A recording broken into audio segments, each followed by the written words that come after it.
Welcome, everyone, to today's Town of Chatham Zoning Board of Appeals meeting. The date is August 10th, 2023. Pursuant to Governor Healy's March 29th, 2023, signing of the Acts of 2023, extending certain COVID-19 measures adopted during the state of emergency, suspending certain provisions of the open meeting law until March 31st, 2025. This meeting of the ZBA is being conducted in person and via remote participation. Every effort will be made to ensure that the public can adequately access the proceedings as provided for in the order. A reminder that persons who would like to listen to this meeting while in progress may do so by calling the phone number 1-508-945-4410. Then you have to punch in the conference ID number, which is 318-898-290, and hit the pound. Or you can join the meeting online via Microsoft Teams through the link in the posted agenda. While this is a live broadcast and simulcast on Channel 18, soon to be Channel 8, despite our best efforts, we may not be able to provide for real-time access. We will post a record of this meeting on the town's website as soon as possible. In accordance with town policy, the public can speak to any issue/hearing or business item on the agenda during the meeting when recognized by the chair. To authorize this hybrid form of meeting, I will have a roll call of all the board members. Please state your name and whether you agree or not. Virginia Fenwick, I agree. Lee Hovey, I agree. Paul C. Semple, I agree. David S. Nixon, I agree. Randy Potash, I agree. David H. Veach, I agree. I would ask that any and all citizens or non-board members participating in the call via the phone, please give us your last name and the last four digits of the phone number for ID purposes.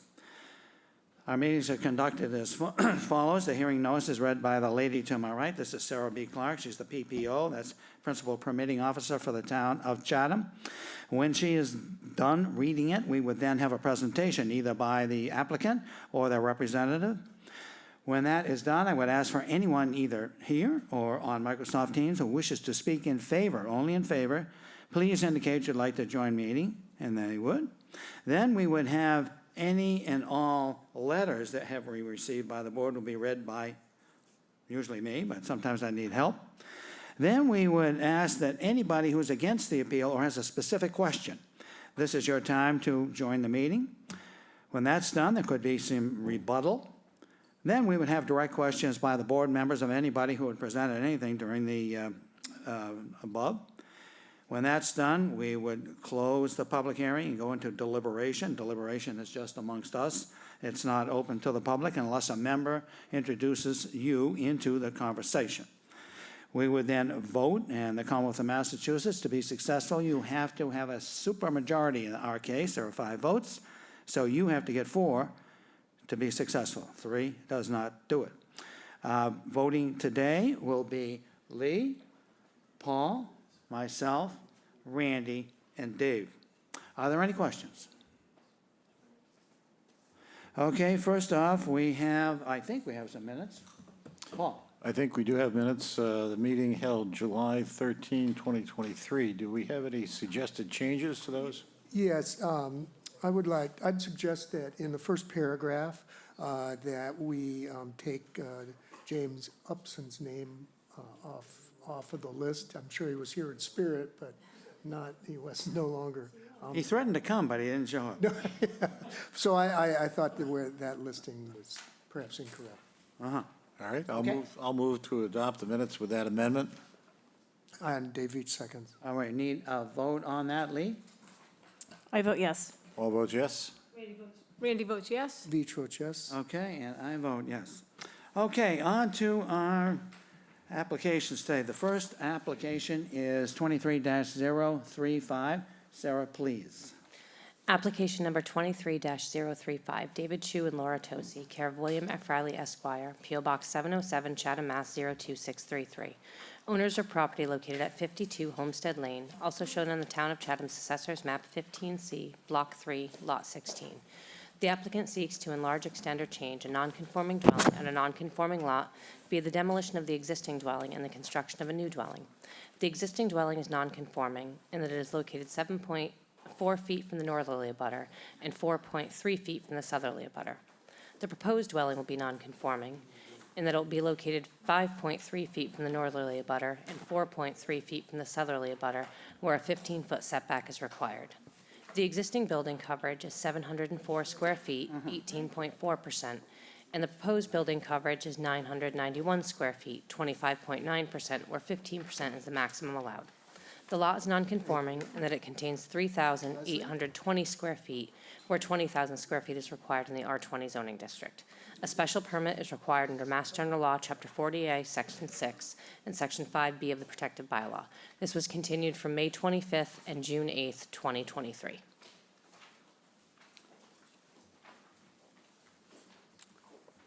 Leslie, are you going to carry the load for Mr. Riley? I am not. I am waiting patiently for Mr. Riley. We hate to push you for time.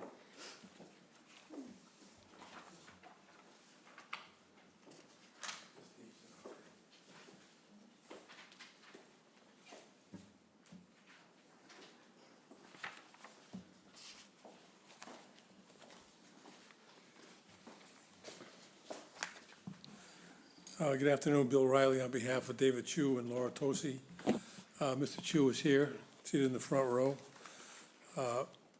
This is a project that has been here before. Back in 2017, David and Laura came before the board with a very similar sized project, which I'm happy to say was approved by the board. They decided they wanted to do a redesign, and they contacted Leslie Schneeberger to make that design. And I'm going to ask her to explain, what the process was between David and Laura and Leslie to come up with the current design. Leslie. Sure. Thank you. Thank you very much, Leslie Schneeberger. As you can see, the packet that we just handed out to you is comparing the existing site plan that was approved and the site plan that is currently in front of you as proposed. It's also the footprints of the existing, the footprint of what was approved previously, being floor plans of basement, first floor, second floor, and elevations.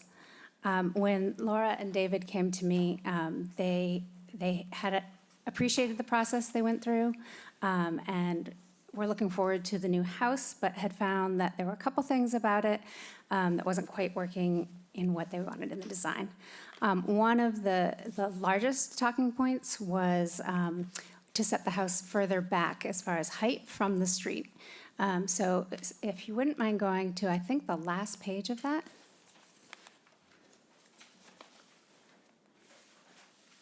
Sorry, last page of the new document.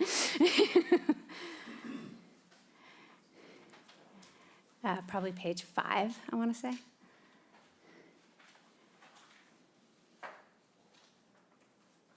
Which looks like it is not there. That's the second floor. Do you have the elevations? Yes. And it's in everyone's packet on the last page.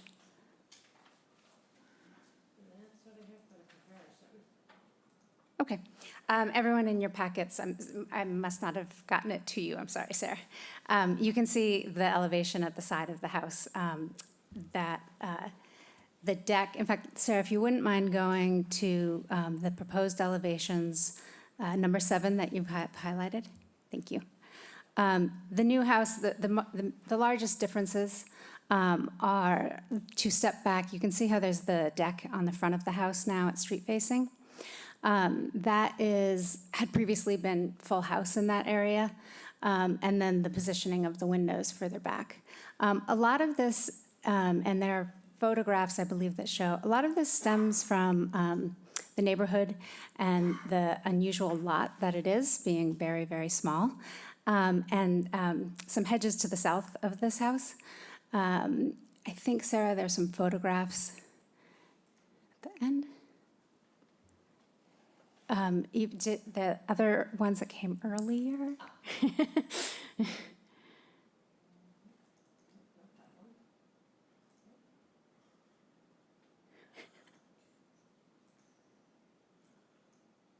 There we go. So you can see, this actually just shows the neighbor's shed. If you could go one more, please. And one more. So this area right here had, in the history and when Laura and David bought the house, been a maintained neighborhood easement. It is not in writing, but it was a keyhole view to the mill pond. And when they bought it, it was always maintained at 3 feet.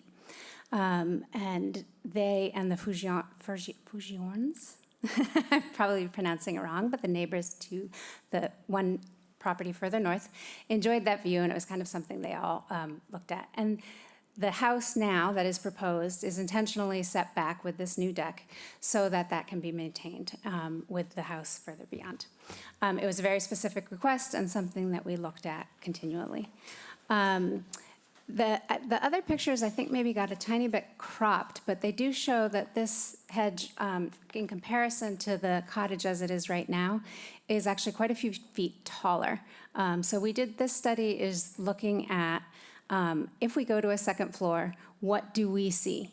And this is, as you can see, still hedge. And that was the second floor that was in the proposed elevation that you were looking at before. So for that reason, we went to fairly close to what the building permit, what zoning allows for building height, to get up beyond this and preserve that pinhole view that had been there in the past. The Chutosi, David and Laura have talked to that neighbor and are hoping to coordinate with them for some lowering of it. But that is actually the big driving factor and change between one design to the other was, one, pulling the house a little further back, and two, seeing what we can do within the allowable envelope to get some height there.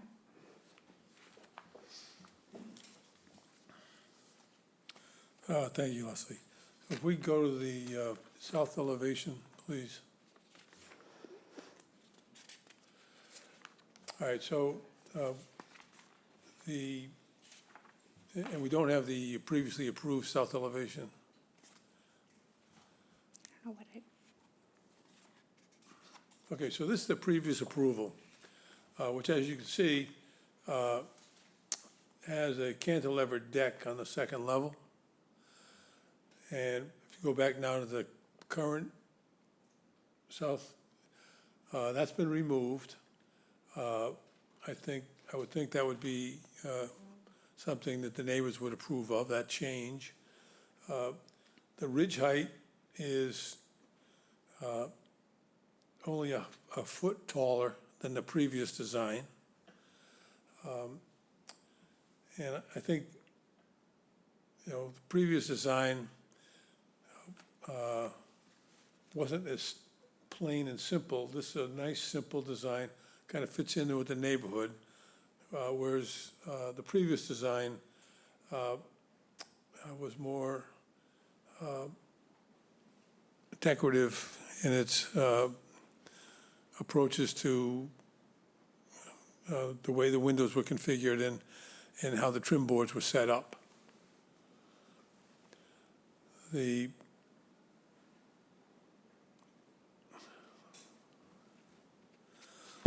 Can I go to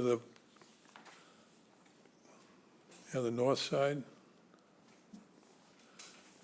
So on the north side, we do have a bay window on the north side which projects out from the existing house. So that projection is a little bit closer to the sideline than the previous house. If we can go to the site plan. I'm sorry, the current site plan. We have a lot of site plans floating around.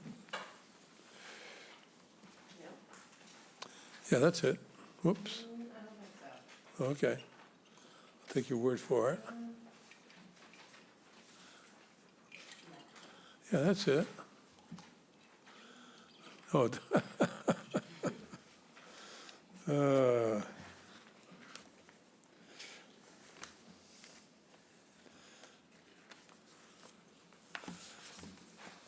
Okay, good.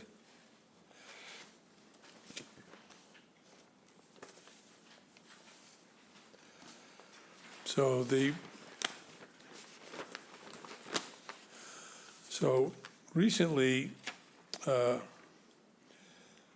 we learned that when we prepared the site plan,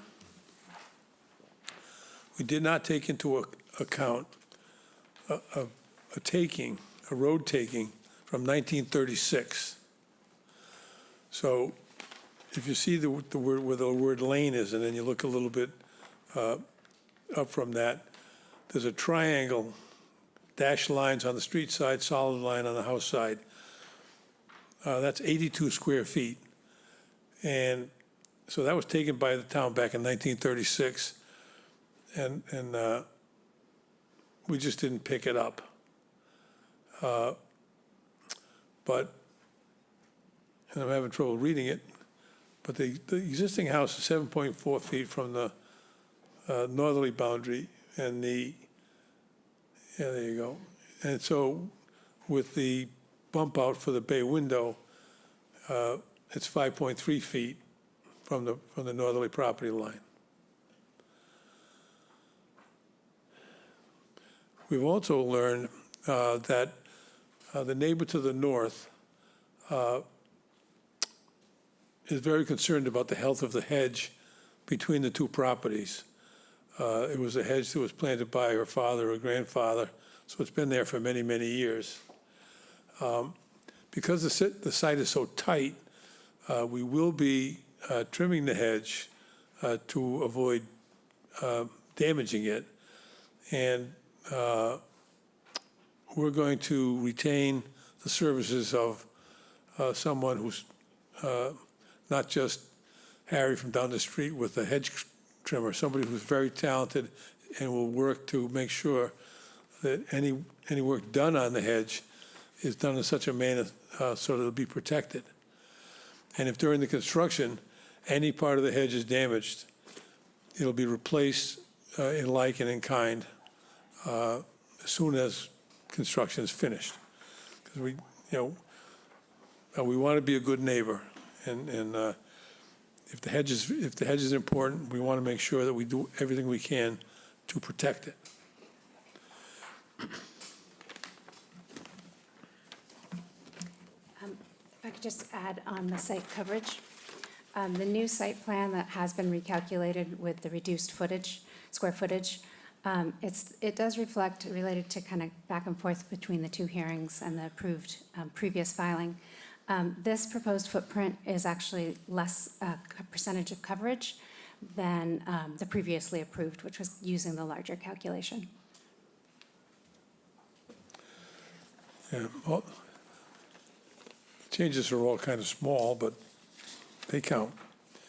So I'll just run through the criteria.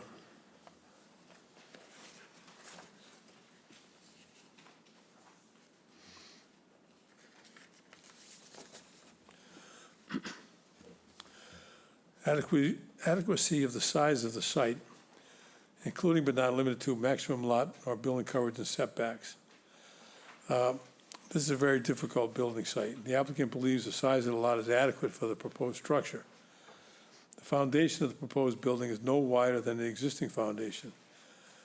And to the extent that this expansion is primarily at the west end, that is towards the rear of the lot. Under the previous proposal, the air conditioning units were only 1.5 feet from the sideline. And so under this proposal, the air conditioning units are at the rear of the building, 25 feet from the, trying to find my, I think they're 15 feet, over 15. I'm sorry, 15 feet from the rear sideline, which was the setback in this zone. Jay, can I borrow my analysis back? I seem to have given away all my analysis, so I don't have one. Thank you very much. He was just going to throw it away afterwards anyway, so.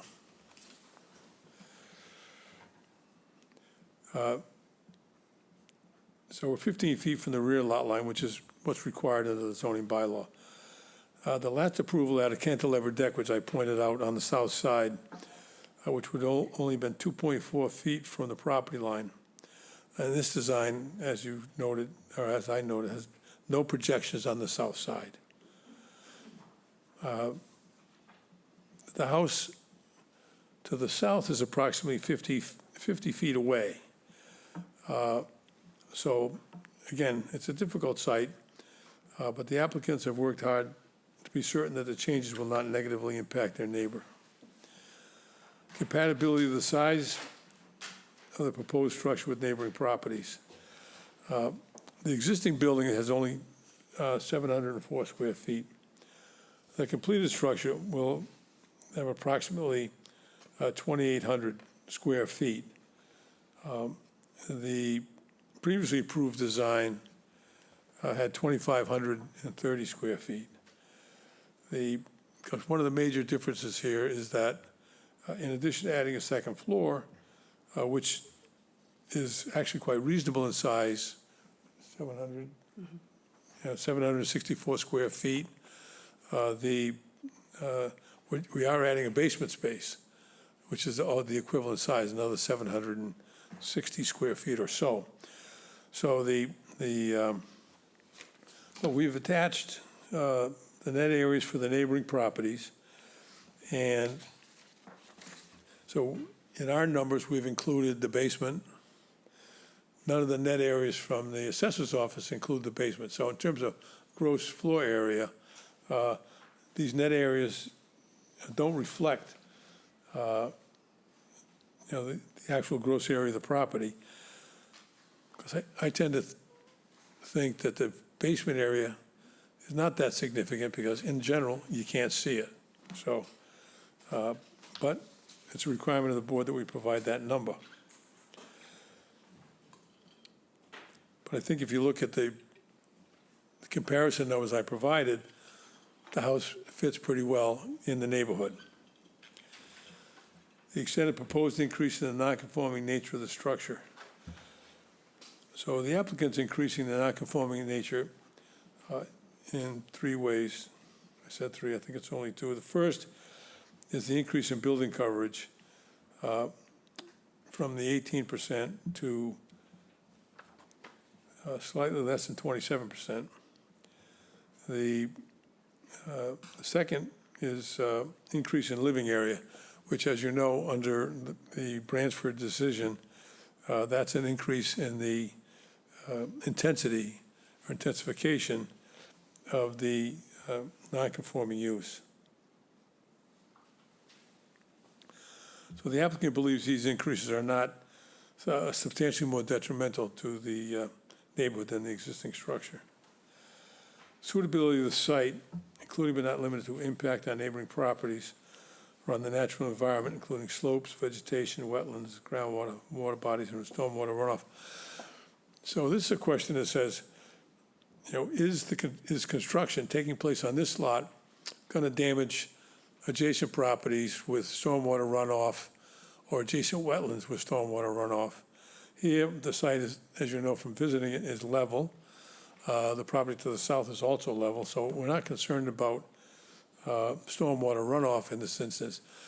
I think the principal concern is making sure that construction on this lot, which is so tight, has no negative impacts physically on the adjoining properties. And I don't know if Leslie can speak to that or not, but I can assure you that David and Laura will take every step within their power to ensure that no damage of any sort occurs on the abutting properties. So impact of scale, siting, and mass on the neighborhood visual character, including views, vistas, and streetscapes. I think it's notable that David and Laura had Leslie have the top floor of the building step back to ensure that, and the first floor step back too, right? Yeah. To ensure that the neighbors to the north, to the extent they have a view down Homestead Lane to the mill pond are not negatively impacted. So I think so working from, we think the design is in keeping with the neighborhood. So we think if you think about scale, siting, and mass, so the scale is still small, although bigger than it was. Siting, we're working to keep the building away from the street by stepping back both the first floor and the second floor. And then mass, well, it's got a second floor on it, but we keep it under the maximum height allowed under our zoning bylaw. So we think that this design does not constitute substantial detriment to the neighborhood. I would ask you to approve it. Thank you. Okay. Is there anyone here today or on Microsoft Teams that wishes to speak in favor? In favor? If so, please indicate now if you'd like to join the meeting. There's no one to speak in favor. Okay, I'll read the correspondence. First is a note, May 24th, from Christina Bassett. She writes, "The Chatham Historical Commission found 52 Homestead to be not historically significant on May 2nd, 2023. Memo from Judith Giorgio, health agent for the town of Chatham. She writes on 5/23, "I have reviewed the plan to demo and rebuild the house. The property is connected to the municipal sewer. They are not proposing any additional sewer flow to the existing two-bedroom dwelling. I have no concerns." Then I have a letter. This is from Tim and Maureen Knight. And they write as follows, and let's see, the date on this letter was received on August 9th. They write, "We are the new owners of 81 Mill Pond. We are one of the abutters to 52. It has been brought to our attention that the owners of this property want to tear down the existing structure and rebuild a significantly larger house on this tiny, undersized lot. We purchased 81 Mill Pond because of the charm, beautiful Chatham Cape Cod style home in the neighborhood. We are concerned that this much larger structure on such a small lot will affect not only our home, but the character of the neighborhood. We have some concerns and object to the increase in the nonconformity. The increase in size of the pre-existing nonconformity is substantially more detrimental to our home and the neighborhood than the existing nonconformity. The substantial increase in square footage, currently at 704 square feet, proposed 2804, approximately 4 times the square footage. The smaller quaint home will now be a gigantic structure on 3,820 square feet. The proposed new height of 29.8 will be a significant increase in height and affect our privacy with our yard and house being so close at 4.3 feet to the side yard setback. The second floor deck will be overlooking our courtyard and second floor bedroom and bathroom. This will also affect our privacy and the value of our home. The lower level of the proposed house will be substantially higher with larger windows that will affect the privacy of our front yard and patio area and value of our home. This is not a case of small-scale improvements such as adding a dormer, the enclosure of a porch, or the widening of a garage. In this case, we have a substantial enlargement of a home on an undersized lot, which equates to an increase of the existing nonconformity. This is a mammoth increase in size and intensity of the nonconformities. We are not aware of this application until purchasing the home at 81 Mill Pond. We want to be good neighbors and understand the owners would like to improve their property. We would welcome the opportunity to get together with the owners and the abutters to try and work out an acceptable plan that everybody agrees upon. But we must object to this plan as presented and request that you deny the homeowner's request for a special permit. Thank you for your attention to this matter." Then we have a letter dated August 9th. This is from Christina Stamoulis, Stamoulis. Yeah, Stamoulis. Thank you. I'm the owner of the property at 77 Mill Pond, and an abutter within 300 feet to 52 Homestead.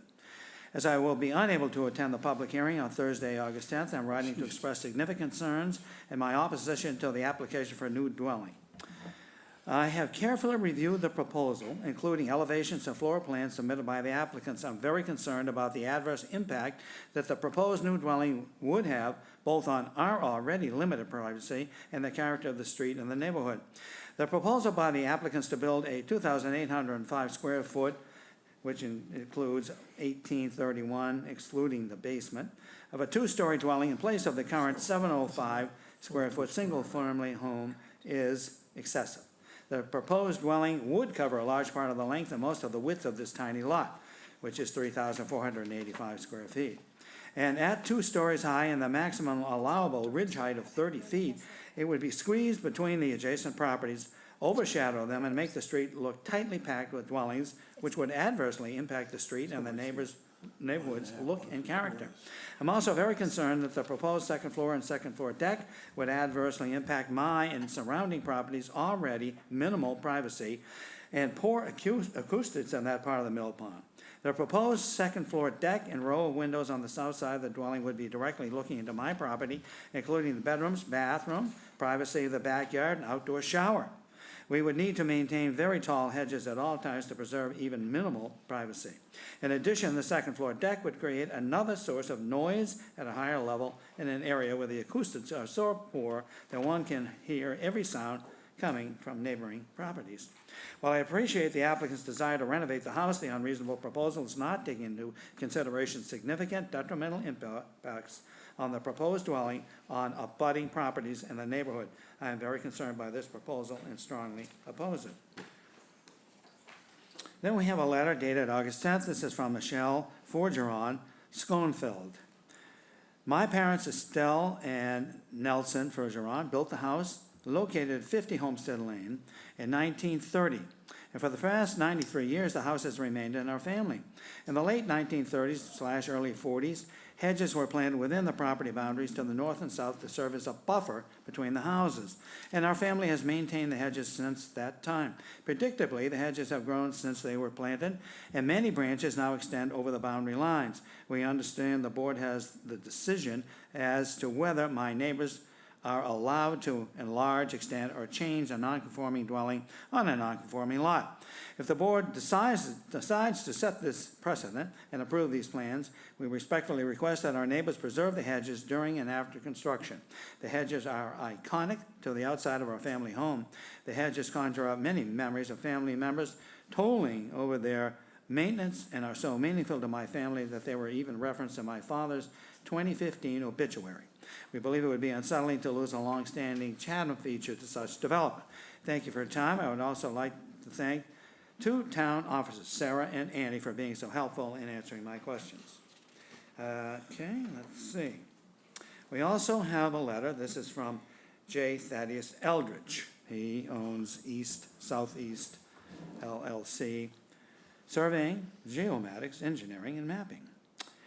He writes on August 9th, I've been engaged by the abutter to the above referenced property to perform a proper property staking of the common line between 50 Homestead and 52. 50 Homestead has been in the Forgeron family for 93 years, and the hedge located along the common boundary with 52 has a great deal of sentimental value. I was also asked to review the plans prepared for 50 Homestead. This plan appears to propose massive cuts to the hedge. Further, I discovered in a report to the applicant's representatives that it would appear that the preparer of the plan did not recover or apply the 1936 road taking for Homestead Lane recorded and such. This taking predates the adoption of zoning, so I would expect section VE to be inapplicable. The original taking called for 82 square feet of the area, but by my calculations, this is 85 square feet of the area.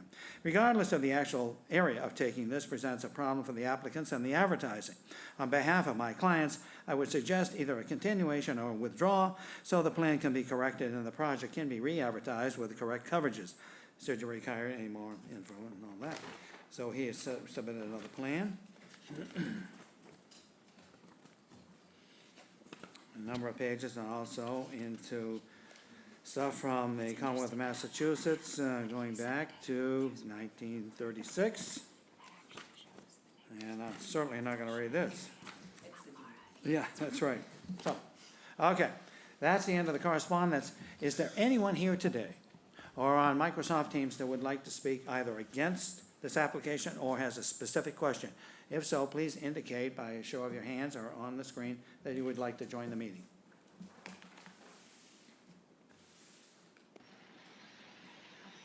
Hello? Hi, can you? Let's see. Joe and Maria Knight would like to speak. Okay, I don't see them on the big screen. Are they? They're both. Okay, Yep. Can you see us? Hi, it's Joe Nicholson. We are at 46 Homestead Lane. Right? Okay. And we just learned about this over the past weekend from abutters. So I understand there may have been notifications several years ago, but I don't believe we received any recent notifications. So we are just kind of coming up to speed recently. But given the short amount of time we've had to review things, we share similar concerns with the abutters about the size of the projected project relative to the size of the land and the ridge height as well. I noticed, in looking at the application, it just seemed like there were a few errors on the first page that I believe were corrected when I was listening earlier now, but those errors concern me, that if there are other errors, perhaps in like the ridge height, or that, then that would have an adverse effect as well on the neighborhood. So I just want to echo, my wife and I share similar concerns that you've heard from the abutters. okay. Thank you very much. Is there anyone else who would like to join the meeting?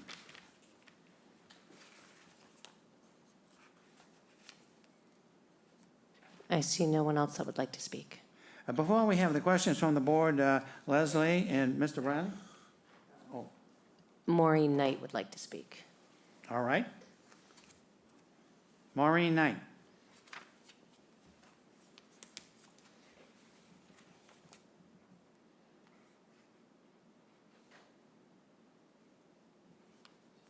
Maureen Knight. Maureen, you'll have to unmute yourself to speak.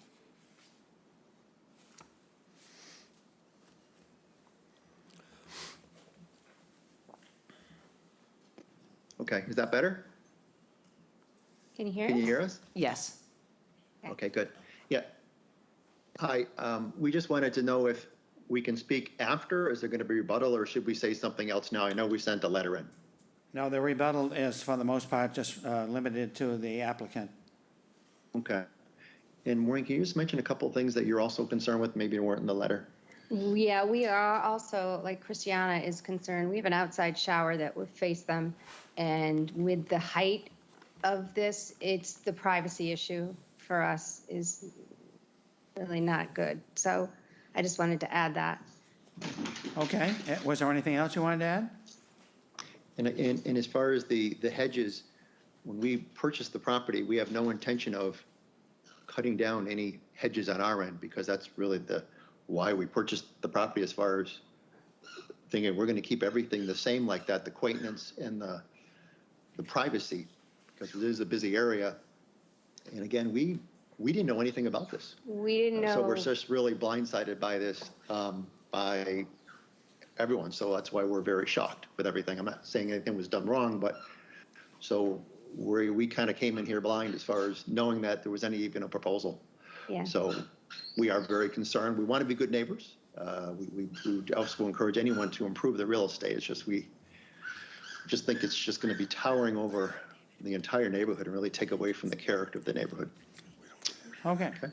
Thank you for your comments. And I might add, there's no such thing as an outside shower in the town of Chatham. There's only a rinse station. So. Oh, sorry. That's just it. No, that's okay. So, Mr. Riley and Leslie, would you care to have any rebuttal words? Well, first of all, I have, Dave Clark is here. I don't know if you want to have Dave talk about the plan and the changes to the plan. No, I don't think that's necessary at this point. I Okay. think the folks who wrote letters or presented something, I wish you would address. All right, so I think first of all, we want to start from the fact that this board has previously approved a very similar design. I know the board has changed since that, but I think it's significant that that design was found not to be substantially more detrimental to the neighborhood. And so, I might add that the neighbors have changed also.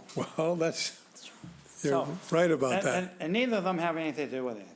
So go ahead, Mr. Ross. Well, I think these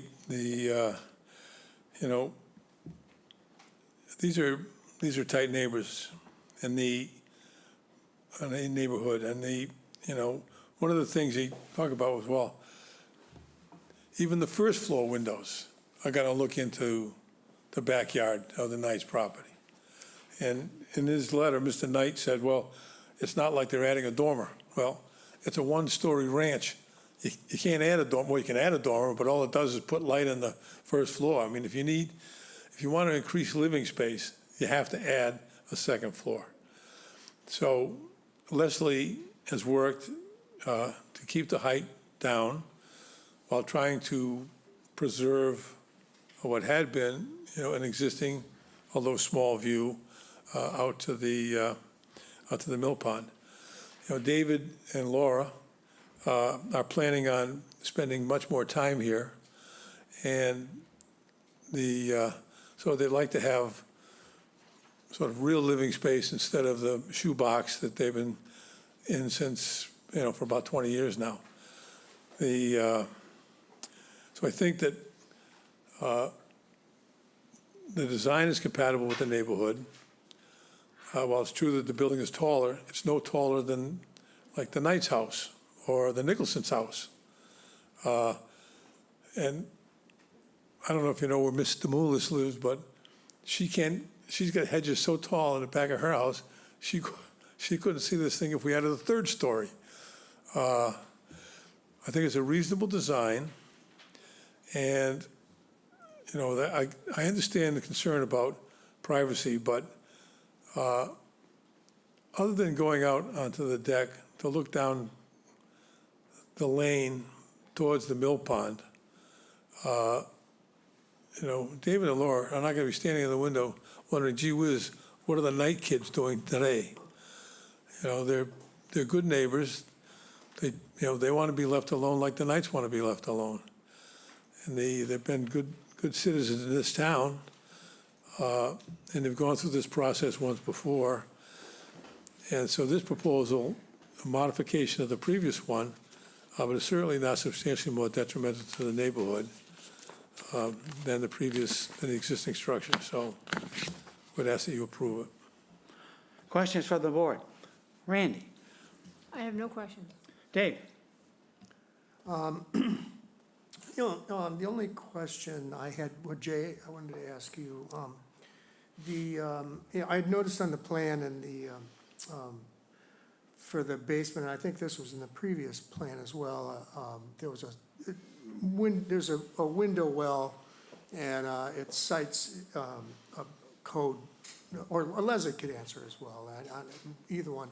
Is that requirement with respect to that window, is that in response to potentially having a bedroom there in the future, or is that an egress question?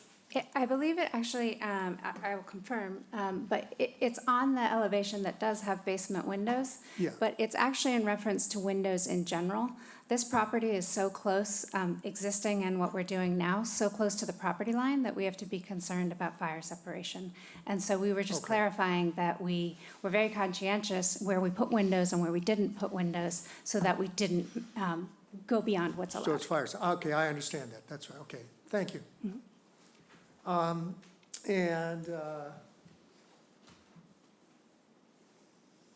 No, I think that's the only question. If it's something else comes up, I'll, Yeah. thanks. Ginny? I have two questions for you, Mr. Riley.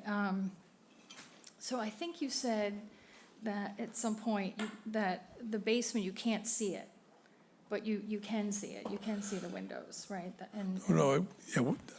I was making a general statement about the requirement to include basement area. And so, in general, the basement's not visible, so I don't think it's a particularly valuable Right. tool, but in this case, It is right. visible. Yeah. You know, the partial, Right. anyway. So, am I understanding Mr. Veach's question? Do you have to have those windows? Do you have to see that basement level for egress reasons? I mean, you know, if you're going to be in the basement, you need alternate access in case of a fire. Yeah. Okay, well, I'm thinking about the several comments about the height, and I had concerns about the height too, and it looks like a three-story or close to. You can see 3 levels of windows, and I just wondered if the ridge line could be dropped, would it be able to lose the basement windows? That's We kind of wouldn't the lose them question. altogether, no. We definitely, to have the finished space in the Okay. basement, and actually, I included in the packet at the back their neighborhood photographs. Yeah. And that was one of the things early on, that we looked at sort of other homes in the Yeah. neighborhood. We see the- And Right. they all have a walkout basement.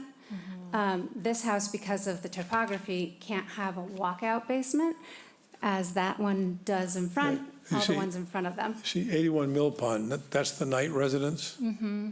The ones who, you know, They're- and so, depends where you look at it. That's why I say, that's why we believe that this design really fits in the neighborhood. Well, I don't have how big of a lot number 81 is, but the lot is very small, as we all well know. And the ask is a lot. I'm kind of getting away from my questions. So I just want to know about the windows, and you answered that. While you have that picture up, I just want to make sure there's a lot of discussion about the hedge, and I completely respect that. I see what looks like hedge drawing in the back of the property and down the side. Is it the side that we're talking about? There are 2 different hedges under discussion, Okay. that's why it's confusing. Okay. So there is a hedge to the back of the property. Okay. That there was a letter about. Yeah, Is so that the image you showed earlier? No. Okay, No. That hedge, the hedge is on the north side, okay, that goes all the way down. all the way down, and it's about waist high, more or less, a Yeah. little taller than waist high. And that's the hedge that was planted by the Forgerons, and that we are agreeing Correct. to protect Yes, during the okay. construction. I just wanted to, so then what was the hedge you were talking about that has the view? Is that in the yes, back? that's on the other side towards Mill Pond. That's right there. Gotcha, okay. So 81 Mill Pond is the house to the left, Stamoulis is the house to the right, Okay. and I can understand why she's worried about. So this one you want to this is not the one that's. This is the one that, historically, when Laura and David had originally purchased the home, was kept at 3 feet height. And they've talked to 81 to see if it was possible Okay. to bring it down to 12 feet. All right, but this is not the one that is the. Correct, not the one Long-term. that No. is Okay. concerned for preserved and will be Thank you. preserved and restored. Okay, one last question. Mr. Riley, on your page where you have the neighbors and then the net area, Yes, is that net area, doesn't include the basement or does? it does not. Does not. All right. In so- general, I mean, conceivably it could, Yeah, but in general, it does not. okay. So gross floor area is provided to us, and you have it in your packet, 2,800 square feet.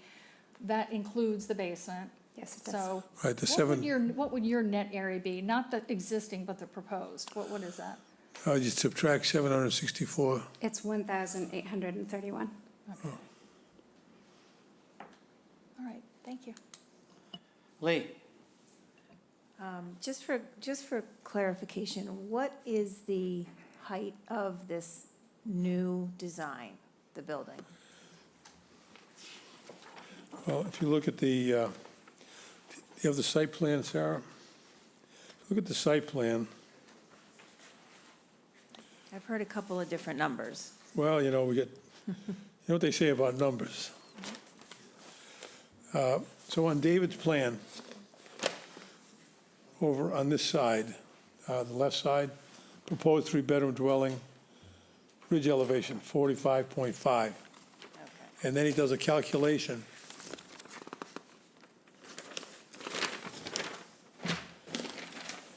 Over here, Lee, that calculation, Yep.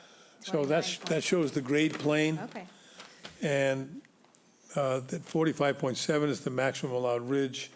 So we were proposing something that's way too close. They better be careful with that. But anyway, 45.5 is the proposed ridge. And for whatever it's worth, in the 2017 plan, which was approved, the ridge elevation was 44 feet. So I guess it's 1.5 feet lower as proposed than today. so the 2017 was actually lower, the ceiling, the By a height foot- of the by building a was foot and a actually half, lower. yes. Yeah, that was my question, actually. And my other question is, what is the ceiling height of the basement? I believe it's 8 feet. I don't think it's on this plan, but I believe we're at 8 feet for the ceiling. But that's digging down, not carrying the building up. Yeah, no, yeah. Okay, thank you. Paul? Just for clarification purposes, Bill, the 2017 action by the zoning board, is that still in effect, or is that No. no longer effective? It was no longer effective. We recorded the decision shortly after it was issued by the town. You have 2 years to begin substantial work under it, and David and Laura decided not to do that. So that, as we sailors say, that ship has sailed. So it's correct to say that that design is not something that could be built at this time? No, no. And then, secondly, the ridge height,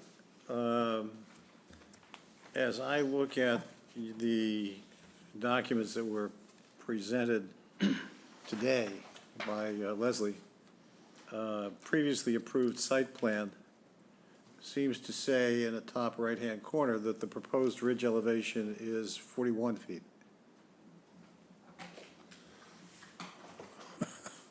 Well, I've got the 2017 plan in front of me, and I don't know where that number came from.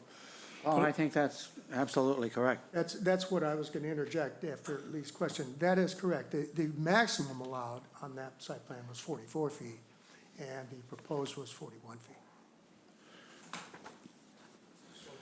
Actually, I think the maximum was allowed was higher than that, but the proposed ridge elevation, as I look at the box, is 41.0. I'm looking Well- at the first page of what Leslie passed Well, I out. don't know what Leslie passed out. This is the 2017 plan. I can't talk to them. No talking, Mr. Riley. No, sorry.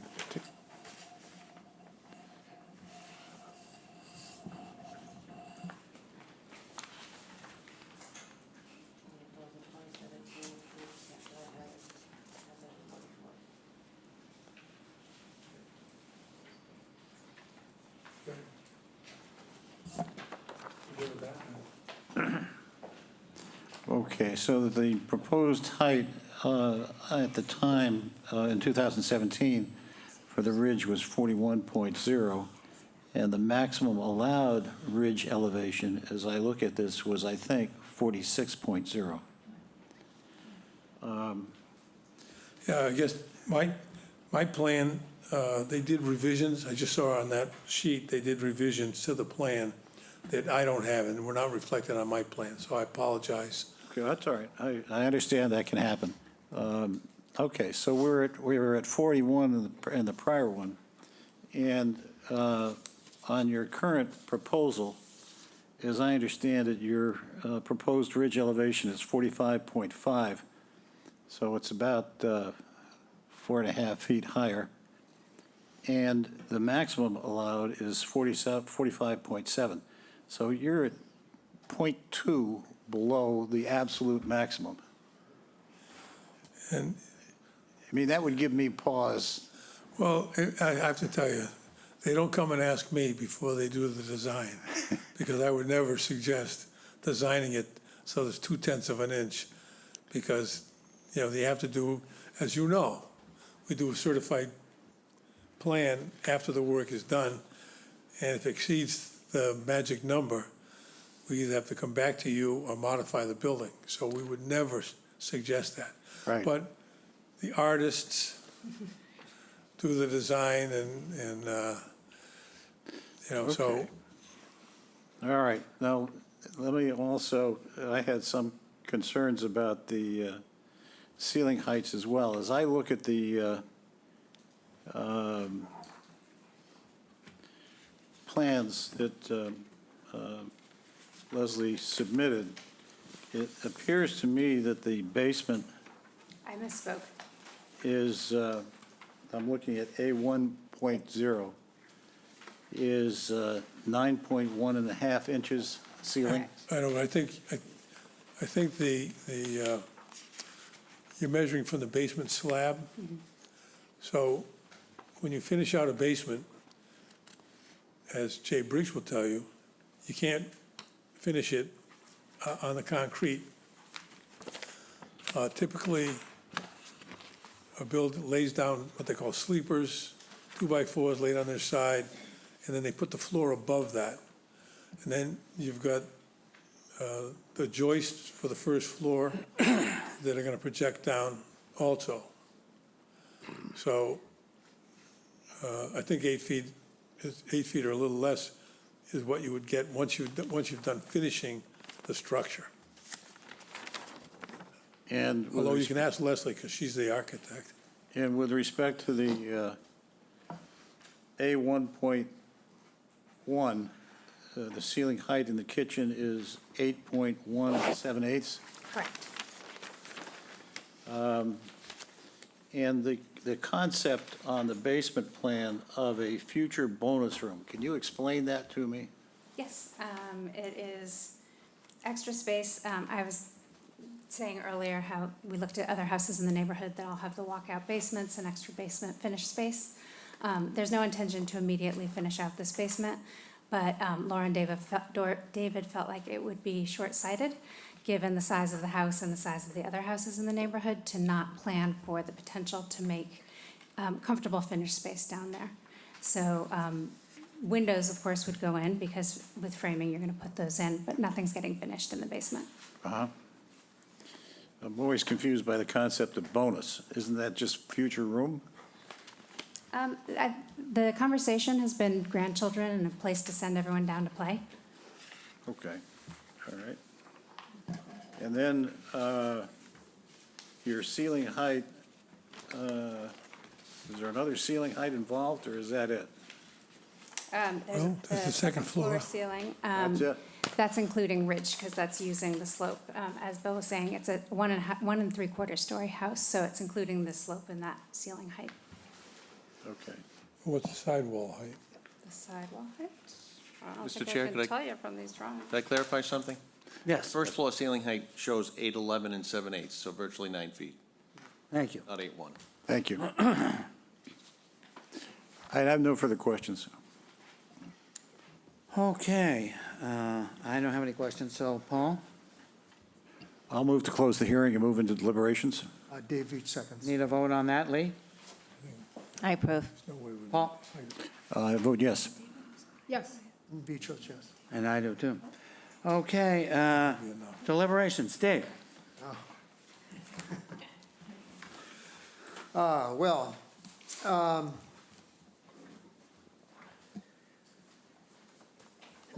I had forgotten about the 2017 thing, so I'm glad they brought the information in. First thing overall I want to say is I find this design a great improvement over what we approved in 2017. I looked at the various numbers that Paul picked up on the ceiling heights, and I think that, but I'm not, I mean, so, and I had asked Jay this question recently, because I think Rick Roy was presenting to us that the clients are coming in and asking for, they want 9-foot ceilings, is what they're asking for. And if, Jay, correct me if I'm wrong, but Jay's response was, yeah, a lot of people coming in, this is the latest thing they seem to want. I personally don't think that that's necessary, but, I'm not saying that you can't, that if this, people want, especially in a house like this, I think they could lose a little bit without any real loss of but coming down to that they are, they're 0.2 feet, not 0.2 inches, 0.2 feet below the maximum ridge elevation that they could have, a little over 2 inches. If they're careful in executing it, they're not going to, hopefully, as we've tried to emphasize, we don't want anybody coming back here after the fact asking for a variance because they're not going to, it's not going to go well. So keeping all that in mind, we always try to make noise, but 0.2 feet below is something achievable. So I'm not sure that asking them to compress the house is with respect to neighbors' concerns, is something that I find that I want to do. I don't think so, because I also went back out this afternoon after I saw the letters that we received today most recently, and I looked at the neighborhood situation, and I looked at the various hedges and things, and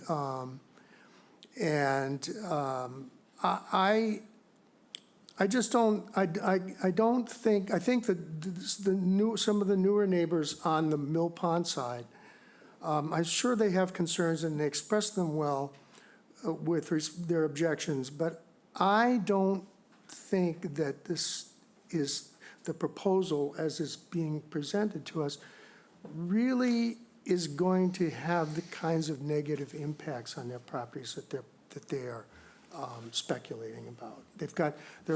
There is a very large, tall hedge that surrounds, if you will, on two sides, and we saw in the photograph of the hedge that this is on the blocking what had been a view at one time from this property and from the Forgeron property, but that's no longer the case. There's a good 10, 12 foot or more tall hedge there already in between trying to look at the addresses here, but in between 77 and 81 Mill Pond Road, that's a really tall hedge. That's probably about 12 feet tall. And then the hedge behind number 77 that's on, between that house and this house is a good 10 feet or more high. I don't really see that that this proposal is, even with the second floor deck that's there, and I just don't see how that's going to significantly impact the privacy, if you will, of those neighbors on that side. Not more so than any, it's not, I think it's reasonable for them to come to us and seek to add a second story in this house. There are many, many second stories in this neighborhood. Most of the houses have 2 stories. Some of them have walkout basements and things. I think it's a good proposal. It could be a little bit shorter, but I don't think that that's really going to alleviate the neighbors' concerns. I think that what I would hope to see ultimately here, and this is the other thing, is this is clearly, it's a very tight neighborhood. And in the process of the construction, everything is going to involve a lot of coordination with neighbors and things. And I'm hopeful that the anticipated concerns of these other neighbors will not get in the way of having neighborhood cooperation in the future. Because I really don't see that I don't feel that I could judge this as being substantially more detrimental to the neighborhood than what's there, given that what's there is really tiny. And what they're proposing is not really large. I mean, they're saying, they're saying for the gross floor area, about 2,800 square feet. And I just did a quick thing looking at the assessor's records, and it looks like they probably, if you can count the basement, the current basement, it looks like they've got somewhere between 1,200 and 1,400 gross square feet existing there with the one story. So they are increasing the gross floor area, but keep in mind that this is not a big structure. I mean, I think my house is about maybe 2,400 square feet of gross floor area, something like that, or on 3 floors. And it's, no one looks at my house and says, oh, that's a big house, and very few people do. So I think it's comparable, and I feel like it's appropriate for the neighborhood. Jenny? So I also like the streamlined design. I also agree that what you want is reasonable. You want to expand the house, improve the house. And I agree with Mr. Veach that 2 stories is not too much to ask for. But you have, the lot size is the issue. It's a very small lot, and what you're asking for, in my opinion, is too much. The building coverage is already way over, and it's a 75% increase from the maximum building coverage, what you're proposing. And the height is 2.4 inches from the maximum allowed in Chatham. So I think that if you could just compress it a little bit, I know that it's a tight neighborhood, but it just seems like, in my view, the ask is too much for the size of the lot. Lee? So I agree with Ginny, and she's the numbers person. I'm looking at it from a visual perspective. The lot is very small, and the houses are very close. And I think it's a very attractive house, but it's too tall for the size of the lot. And I think if we could make it a little smaller, it would be awesome. Paul? Well, I agree with a number of these comments. I think certainly these applicants should have the ability to increase the size of their home, and what is there now is clearly too small. So that, I think everybody's in agreement on. The question is, how do we accomplish that? The prior proposal, as I said, was about 4.5 feet shorter than this one. I think that the height, especially given that it is so close to the maximum, is too much for this particular building at this location. I think it will affect dramatically the look of the neighborhood and the feel of the neighborhood, which I don't think is where anyone wants to go, including the applicants. So my view would be that a revised proposal would make some sense with less of an impact on the height in the neighborhood, and then going from there. I think you can work out the hedges issues among the neighbors, and that can be done. But that would be my view. Randy? Thank you, Mr. Chair, and thank everybody else on this side of the room, no offense, for saying anything I would have said. So you shouldn't talk unless you're going to improve the silence. And right now, I don't have anything to improve. Everybody's being silent right now, so that kind of makes sense. I would just say that you really can't compare this house to the other houses in the neighborhood because of the lot size. So I don't think it's a fair comparison. And you said it yourself, that it's too tall. So come back with something else, in my view. So, Mr. Riley? Mr. Nixon,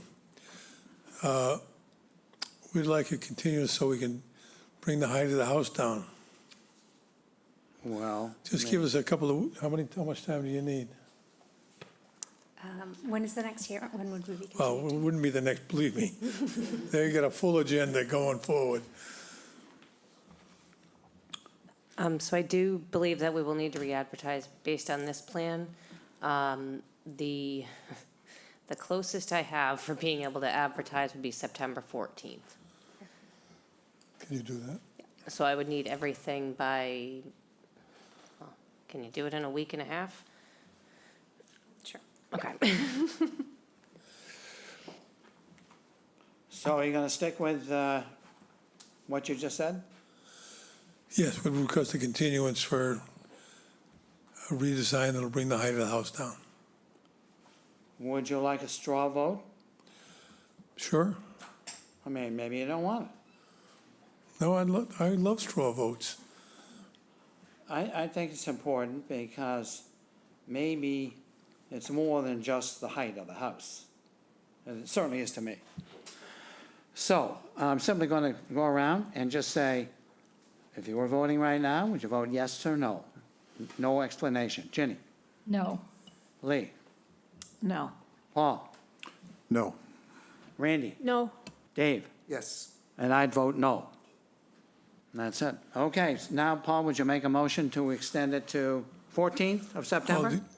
Well, since we're this deep into it, the proposal would be to come back with basically the same building, but significantly lower, more in line with the previous height.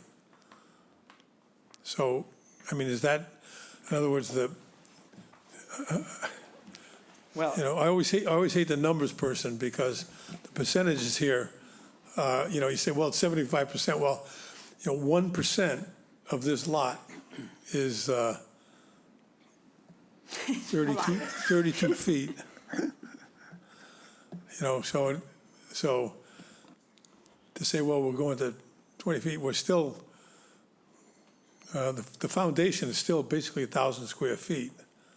So, I mean, so the question is, if you add height to the building, a second level, second floor, and bring the overall height down, I mean, the building coverage is not going to change. I mean, right now, it's 18%, and so every 1% is just 32 square feet. 8 by 4. So if we bring the height down, so the mass of the building comes down, is that going to be something that would enable you to consider it in a more positive light? well, I think the answer to that question is very difficult, just talking in generalities about a new plan that we don't have. So anything that we might say, I think you have to take from what the discussion was and go from there. We can't get any more specific than that. Paul? I'll move to grant the requested continuance to September 14th, 2023. Dave Veach seconds. We need a vote on that. Lee? Yes. All vote yes. yes. Each votes yes. Thank you very much. Appreciate the time. It was a long time. So. I probably will. Okay. I don't know what to say about this and what not to say. Well, anyway, okay, Sarah, let's go on and maybe we can speed this up. 23-061, please. Application number 23-061, the 89 Taylor's Pond Road Realty Trust, care of James M. Norcross Esquire, P.O. Box 707, Chatham, Mass. 02633. Owner of property located at 89 Taylor's Pond Road, also shown on the Town of Chatham's Assessor's Map 5C, Block 29B, Lot PT 19. The applicant seeks to enlarge, extend, or change a non-conforming dwelling on a conforming lot via the construction of decks. The existing dwelling is non-conforming, and it is located 48.5 feet from the Coastal Conservancy District. Thank you. The proposed deck will be non-conforming, and that it will be located 47.1 feet from the Coastal Conservancy District, where a 50-foot setback is required. The lot contains 79,720 square feet in the R20 zoning district. A special permit is required under Mass General Law, Chapter 40A, Section 6, and Section 5B of the Protective Bylaw. Good afternoon, Jamie Norcross representing the property owners Ted and Karen Koskoris. It's a pretty minor change in front of you today. Sarah, if you just don't mind bringing up the site plan when you have a moment. So my clients are looking to expand the deck in the back of the home, so the south side of the property. That's the existing deck right there, and they're looking to build the deck area right here, where you see the dot. That area looks out to the water. If you've been back there, it's a very nice view. And so they're looking for a little bit more outdoor area to be able to take advantage of that view and having some more room for hosting friends and just really some outside enjoyment. We're here because the existing house is 49 feet from the Conservancy District, and the deck, the corner right here, will be 48 feet where a 50-foot setback is required. So that's the extent of the nonconformity. The first set of plans we submitted were 47 feet, roughly 47.1, and the Conservation Commission asked for that to be pushed back about a foot. So that's why you see the 48-foot on the latest version of the plans. Jamie, my problem with everything that was submitted was that I didn't get a view of it from the ground. You know, everything is from the drone or the bird or whatever it is, to see what the mass was going to be standing on the water side, looking back at the house. And there was nothing in here. Is there anything that you have for that, Sarah, that could give us the visual of it? I mean, we all guessed, but I could have guessed wrong. You know what I mean, Jamie? Yeah, they don't have plans, elevations, I guess, because it's the deck. They're basically just what you see the deck there now, they're going to extend that. So it would be the same looking deck, same size. It's just going to wrap around the back of the building. Okay, well, So that's the change. The criteria, number one, is adequacy of the size of the site. Applicant believes the size of the site is adequate for the proposal. The deck, as I mentioned, will only be 2 feet closer to the Conservancy District, which in this case is the coastal bank, than what's allowed under the zoning bylaw, and it will not add to the building coverage. Compatibility of the size of the proposed structure with neighboring properties. The deck expansion is modest in size, and the home will remain compatible with neighboring properties. The house really sits down a bit and is mostly screened from by vegetation from abutting properties, and the deck, except from the water side, perhaps a little bit, will remain largely unseen by neighbors. Extent of the proposed increase in nonconforming nature of the structure or use. Only proposed increase is the location of the deck being 1 foot closer to the Conservancy District than the existing building. We'd suggest this is a very minor increase in a nonconformity. Suitability of the site is suitable for the proposed deck expansion. There'll be no negative impact on neighboring properties or the environment caused by the construction of the deck. You do have a letter from Nikki Smith, the conservation agent. That was based on the first conservation hearing. They went back last week, and Stephanie Sequin, the engineer for Ryder and Wilcox, said they went very well, and it was continued until August 23rd, at which point they expect an order of conditions to be issued by conservation based on the changes they asked for. Impact of scale, setting, and mass and neighborhood visual character. No negative impact on neighborhood visual character. The home and deck is mostly screened by vegetation from neighboring properties, and I think the deck will really be a nice addition to the home. Compatibility of the proposed use with neighboring uses, a single-family residence in a residential neighborhood and therefore compatible. Method of sewage disposal, source of water and drainage. There's a Title V system. We're not adding any living area, so there's no impact on Title V. And the deck will not have a negative impact on drainage. No impact on traffic flow and safety. No issues with noise and litter.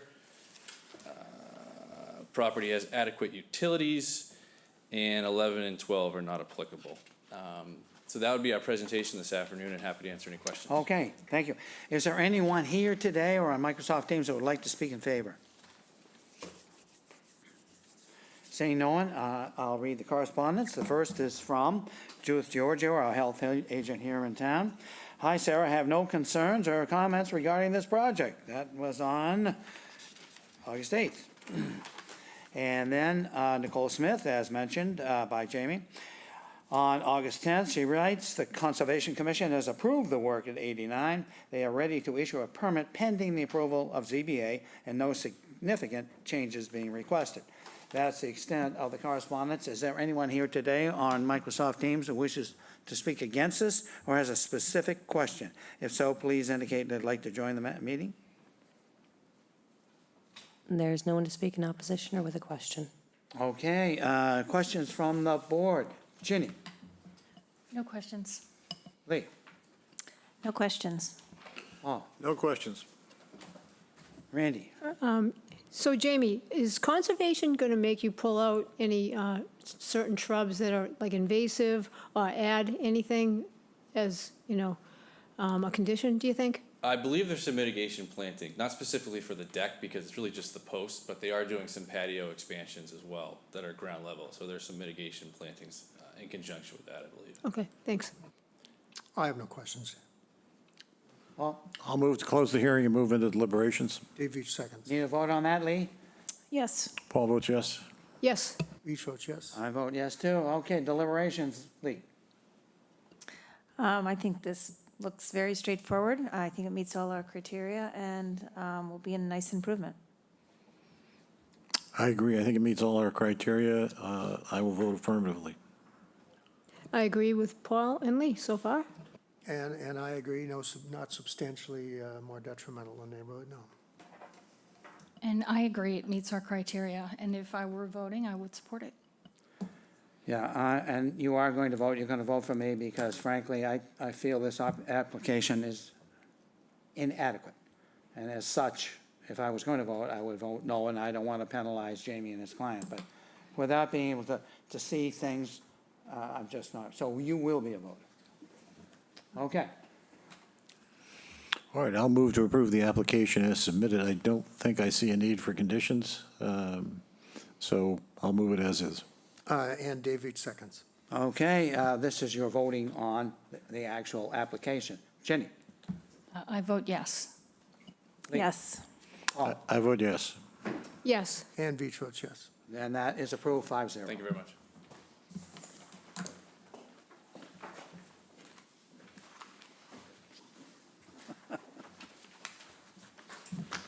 Okay, let's go on to 23-062, please. Application number 23-062, Hellberg Family 2014 Irrevocable Trust, care of Chris Cannon, P.O. Box 201, Chatham, Mass. 02633. Owner of property located at 163 George Ryder Road South, also shown on the Town of Chatham's Assessor's Map 7D, Block 6, Lot 4. The applicant seeks to enlarge, extend, or change a conforming dwelling on a non-conforming lot via the partial demolition of the existing dwelling and the construction of additions. The proposed additions will comply with all bulk and dimensional requirements of the bylaw, but is considered a substantial alteration, and under the second except clause of Section 6 of Mass General Law, Chapter 40A, such substantial alteration requires the grant of a special permit. The existing building coverage is 509 square feet, 5.7%, and the proposed building coverage is 964 square feet, 9.3%, where 15% is the maximum allowed. The lot is nonconforming in that it contains 0 feet of frontage where 100 feet is required, and contains 10,368 square feet where 20,000 square feet is required in the R20 zoning district. A special permit is required under Mass General Law, Chapter 40A, Section 6, and Section 5B of the protected bylaw. Hello, Chris, how are you? I'm great. I'm Chris Cannon, architect for Peter and Sue Helberg. You shouldn't pay any attention to that note on my plans that says it's an outdoor shower. It's not, it's a rinse station. So, I mean, it's fairly simple. They need more space. I don't know if you've seen the house, but it's teeny. And it's actually, I think, one of the older houses in this neighborhood, if not the oldest. If you look at a Google Earth from, or any of the old satellite images, it was the only thing there. But it's, it's a very small house, and they need some space. They've got one bathroom upstairs in it. Thankfully, they heard my suggestion that they need a second. And they just need living space. So that's all we're looking to do here. The addition is of square footage is 417 square feet on the ground, most of which is in the living room, dining room sort of addition that we've added on to it. It will have heat and conditioning. It will not have a full basement. We've kept the volume intentionally low because of the egress windows and, well, technically not the egress windows, the side windows are the egress windows, but just because they are windows, we felt we wanted to keep them upstairs.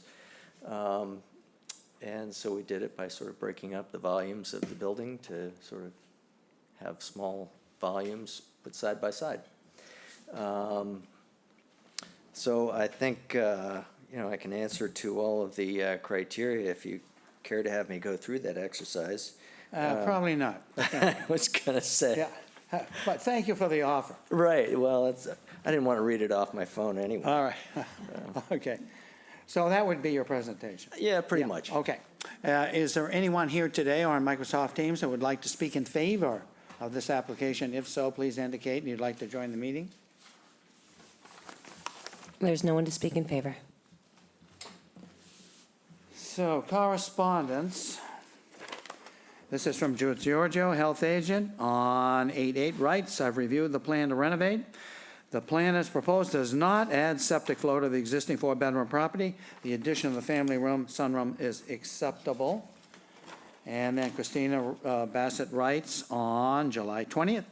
The Chatham Historical Commission heard this application on July 18th, and the commission found that the home was not historically significant, and therefore a demolition delay was not imposed. And that's the extent of the correspondence. Is there anyone in Microsoft Teams or here that wishes to speak against this or has a question? If so, please indicate you'd like to join the meeting.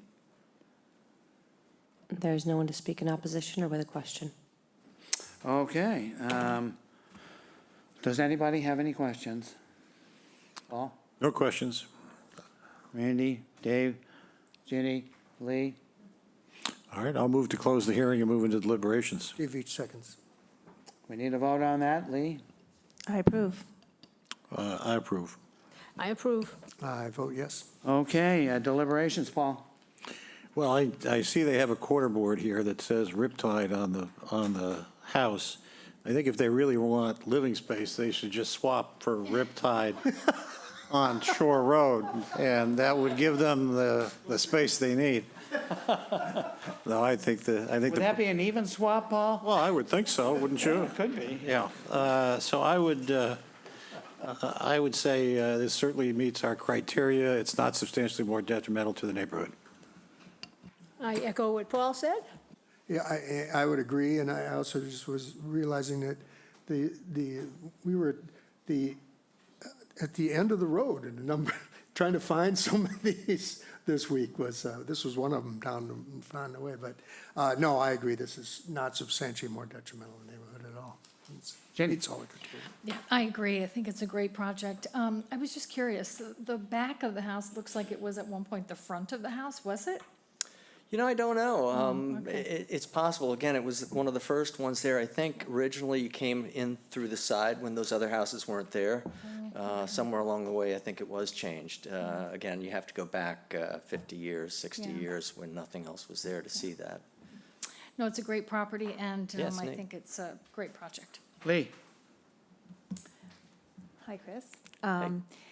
I think your design is, as always, very tasteful, very good-looking. I think it's a great project, and I will vote in favor. Okay, Paul? Okay, you see, we've already moved to close the hearing. Have I already moved to close the hearing? Yeah. Okay, I'll move to approve the application as submitted.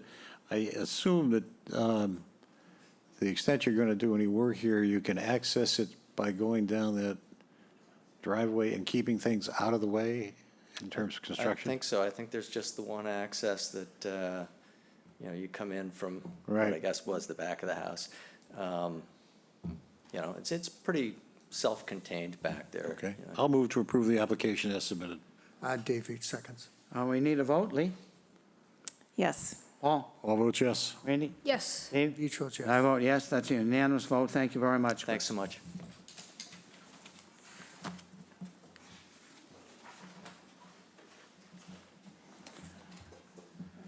Okay, I think our next number, Sarah, would be 23-063. Application number 23-063, John and Alicia Downs, care of William G. Litchfield Esquire, 330 Orleans Road, North Chatham, Mass. 02650. Owners of property located at 41 Locust Lane, also shown on the Town of Chatham's Assessor's Map, 15F, Block 45, Lot 53. The applicant seeks a dimensional variance from the requirements of Appendix 2 to allow for the proposed elevated catwalk to be located 7.1 feet from the northerly abutter and 12.1 feet from the southerly abutter where a 15-foot setback is required. A dimensional variance is required under Mass General Law, Chapter 40A, Section 6, and Section 8D2C of the Chatham Protected Bylaw. Please. Under application number 23-064, the applicant seeks to extend an elevated catwalk in the Inland Conservancy District as allowed by special permit under Section 4A3A of the Protective Bylaw. The lot contains 36,214 square feet in the R20 zoning district. A special permit is required under Mass General Law, Chapter 40A, Section 9, and Section 8D2B of the Protective Bylaw. Mr. Litchfield. Good afternoon, Mr. Chairman, members of the board. Bill Litchfield here on behalf of John and Alicia Downs, who may be with us virtually. And with us definitely virtually are attorney Michelle Hunton of Rubin and Rudman in Boston, and also Stephanie Sequin of Ryder and Wilcox, the engineer over in Orleans. John and Alicia have owned this house in Locust Lane for the last 5 years or so. Their property fronts on one of our several black ponds. This is the one bounded by Old Harbor Road and Barcliff Avenue and Ocean View Terrace. And one of the reasons that John and Alicia were originally attracted to the property was the chance to access the pond for use, kayak use by them and by their children. You'll recall, I think, at least several of you will recall, that back in October of 2021, not quite 2 years ago, we were before you for permission to construct a catwalk in a conservancy district, which is an authorized special permit use by special permit from this board. And also because of special circumstances affecting this lot and not the zoning district generally, namely its narrowing as it approaches the pond, we also requested a variance as to the abutter's setback. You granted the special permit without difficulty and also found, after very stringent consideration and deliberation, that all of the required factors for the grant of a variance were also present. The Conservation Commission approved the plans and construction began, and you, I know, have been out to the site and you've seen what was built with your authorization. You also got to the end of the catwalk and you saw 20, 30, 40 feet of vegetation. As you know, we had a severe drought last summer, and the catwalk, which was designed to end just before the pond, now ends about 35 feet back from it. And that essentially impenetrable vegetation now separates the catwalk from the pond and thereby frustrates the purpose sought to be served by the relief which you appropriately granted and for which the homeowners frankly paid more money than I even want to consider. So in consultation with their engineer and their builder and in coordination with the Conservation Commission, John and Alicia are now proposing to add sections of aluminum extension sections, which would allow the catwalk to be extended when when the water is very low, but also retracted, removed when changes in the level of the pond, when the increase occurs, as does happen from time to time. On the site plan, which Sarah was kind enough to put up, if you look to the end of the existing catwalk, both beyond the tie line, which is just a mathematical aspect, by the 24 elevation, there's an ordinary high water mark. That's where it was in May of 2020. And then you go over to the right a little bit, and you see where the edge of the pond was in 2019. And you go further to the right, up toward the top, and you can see where, a little further to the right, the line over from the arrow, Sarah, other side. Yep, that's where the edge of the pond was back in September of 2022. So even though it's a pond, it goes up and down, and that has created a difficulty, a problem for the Downs and for their desired access to the pond. In fact, Mr. Upson and Mr. Semple last year raised the issue of the catwalk ending in the mud, and they were entirely correct. At the time, I said, well, if you'd like to give us authority to extend it further, we will. But the mud isn't the sole problem. Walking through the mud isn't going to kill anybody, but the vegetation is a problem. That is not something through which people should be traipsing because of environmental reasons, Conservation Commission issues. The vegetation shouldn't be disturbed and is taken over, and access to the pond is only possible if we extend the catwalk over the vegetation, not through it, but above it. And the removable ramp sections will allow for that to be accomplished in an environmentally sensitive way. There's also a further aspect in terms of the pond level to consider. There's a culvert, oddly enough, that runs out eventually into Chatham Harbor over by the fish pier. I wasn't aware of that, but the engineers are. But there are thus limits to how high or how low the pond will go. And authorizing the occasional use of these 32 feet of removable aluminum sections should address almost any eventuality. So once again, we're before you for two forms of relief, and even though they're in the opposite order, 23064 is a special permit, and if I could, Mr. Chairman, I'll go through the criteria for that first. Fine. And then there's also a complication in regard to the variance, something that I mentioned to Sarah, and I think she may have spoken with Jay about earlier today. And I'll touch on it briefly, and we can touch on it at more length later. The variance is or may be required because the previously permitted catwalk, which was entirely above the top of the coastal bank. The top of the coastal bank, if you look up at the top there, there's a top of bank line. Unfortunately, that line only shows where it is on the north side. We assume that the top of the bank runs more or less to the south-southeast, but we don't know exactly where it was. The variance was necessary because our bylaw has a couple, well, more than a couple, it has lots of peculiar provisions, but has one peculiar provision. If you look at the third page of the handout that I gave you, footnote 3 of the bylaw says that walks and catwalks are, and catwalks and walkways are one and the same as defined in the bylaw. Stairs and steps and walkways from the top of the coastal bank to a wetland don't have to meet the abutter setback. They can be 3 feet from the abutter setback with your permission.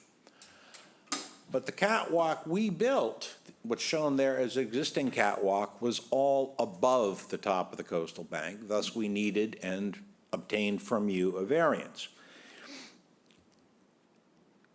Because of the lot line, you gave us a variance to allow the catwalk to be 13 feet from the northerly lot line where 15 feet is required.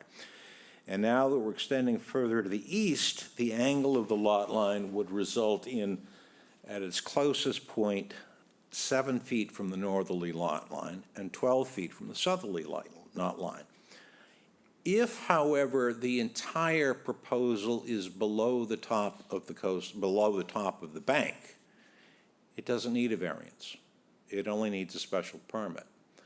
I'm not terribly bright.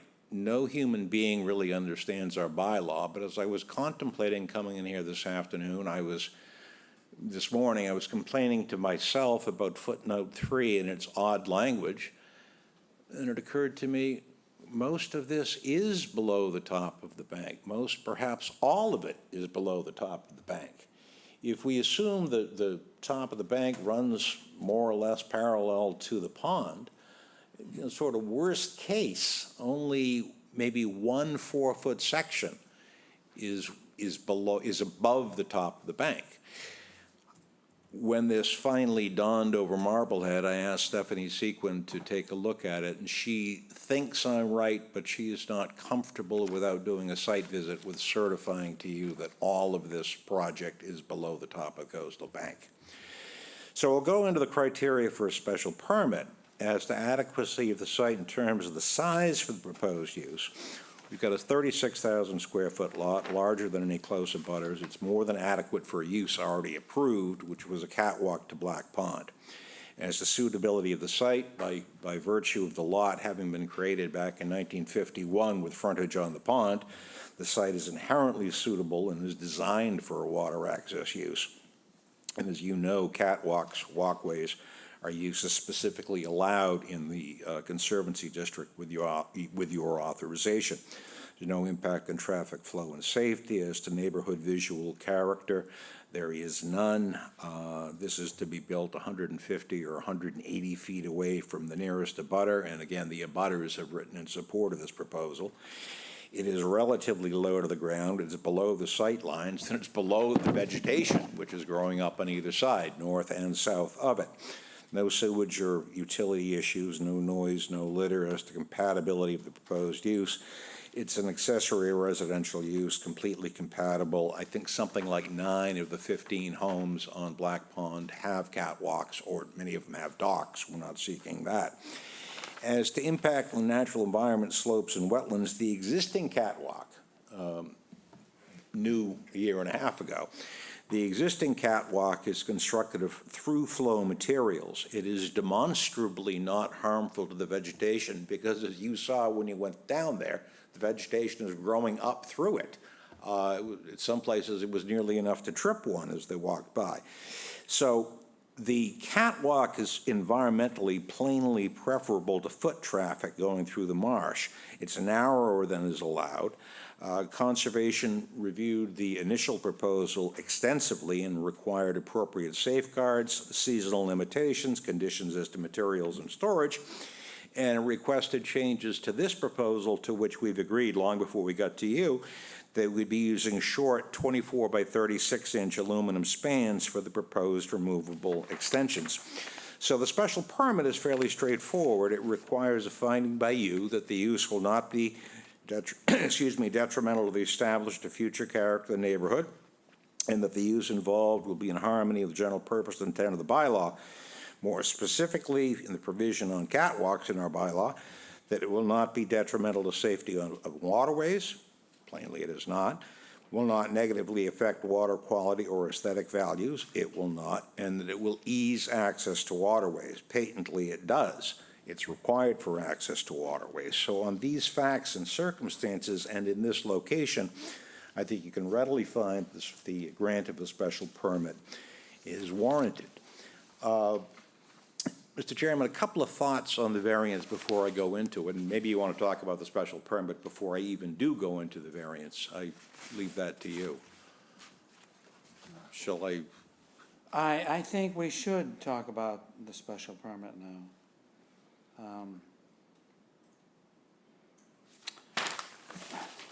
Yes, we will. Okay, so we're going to jump around a little bit. And I just want to know how everybody feels about the idea of a special permit, and then we have to back up and go through our procedure, our correct procedure. So, Randy? If you want to go in Black Pond, by all means, in my view. If you really want to go down there, and, you know, I wouldn't stand in the way of either a variance or a special permit. Okay.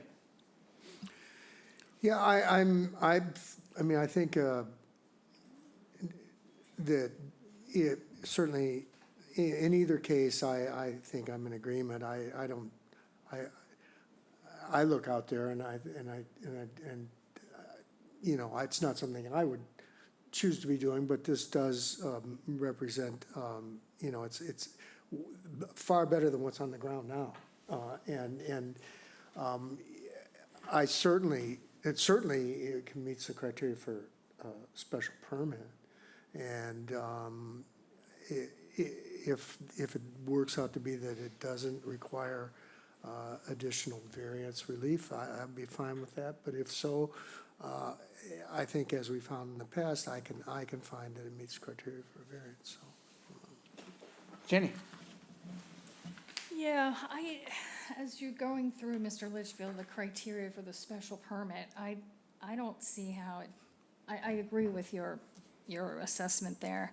I'm curious, Do you know if the previous, so they purchased the house in 2018, the very end of 2018, and I see on this diagram a 2019, September 2019. And at that point, if I'm reading it correctly, the low water mark was well before, was still way past. So the previous owners did not have a catwalk, right? Correct. And was there any expectation that because I read I was just curious, I was preparing for the variance, frankly. There was no mention of access to the pond when they were selling that property, and I looked at 2 listings. So you said at the very opening, your opening remarks were they had expectation to access the pond. Correct. With the water being that far away from all that they had to go through?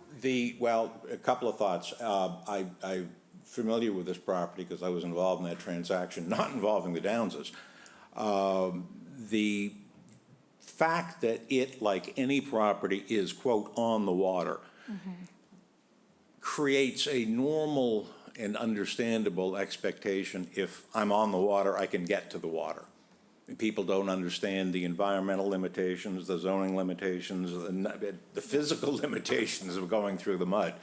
But I think there has always been an expectation of doing that.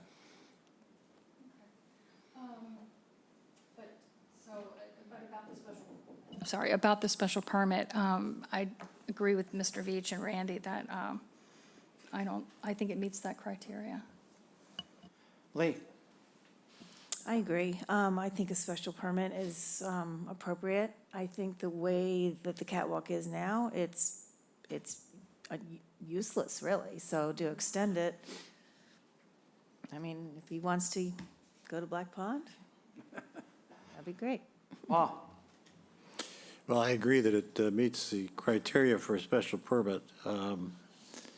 The question of the variance, it would be nice to be able to avoid that. As you know, we struggled a bit with respect to the variance the last time around, and I feel a little bit like, aside from your marble head, as you would put it, with respect to whether the 5-foot setback applies, there's a little resemblance to a camel here, in the sense that the camel's nose got in the tent, and now we're finding that the camel wants more room with respect to the extended walk, and that it is now not just a matter of 18 inches or so from a setback review point, but rather more like 7 feet.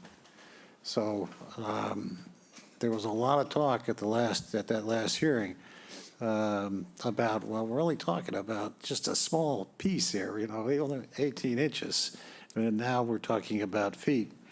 And with respect to the special permit, I agree that it meets the criteria and would not be detrimental to the future character of the neighborhood, and will increase access to the waterways. Paul, you brought up the camels before. Did you used to be in the French foreign?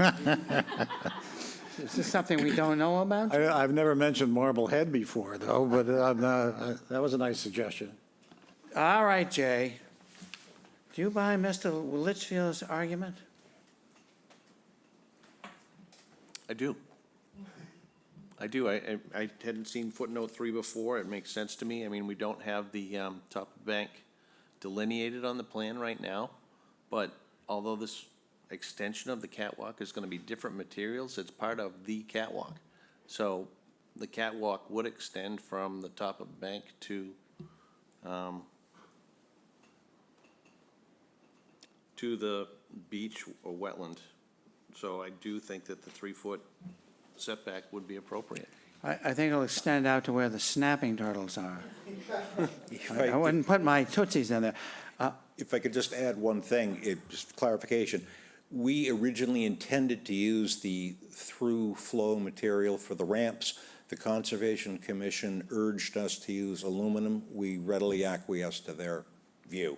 I think they felt that environmentally in that area, it'd be preferable to use the aluminum ones. So that's the rationale for the change of materials. So Sarah, you agree with this? I actually do. I spoke with Attorney Litchfield earlier today. and pulled the plan from 2021, which I will put up on the screen right now. On the plan we received this time, this shows the top of bank right here, and the line does show that it ends at the existing catwalk. The plan we received for this application, the line didn't carry all the way through for the top of bank. So we didn't know that footnote 3 would apply. Otherwise, I don't believe that the building commissioner would have had Attorney Litchfield file for the variance. Chantel, would you please call up Buck? And get him on this, please? Could I request, Mr. Chairman, to help you move forward and get home before dark? Ryder and Wilcox, Stephanie Sequin is going to make a determination. If we could continue the variance aspect for, I know you're busy, there's no urgency, 6 weeks, a month, or 2 months, that would be fine, because they are two separate requests. If the board would allow us to continue the variance, we'll make a determination. If we don't need it, I'll come back and ask for permission to withdraw without prejudice at that time. And there's no urgency, because if we don't need it, we don't need it. So a vote on a special permit would not be sufficient? I hope it is, but I can't guarantee it. Because if Stephanie comes up with bad news, Sarah, would you put up the current site plan? And this is, I suppose, responsive a little bit to Mr. Semple.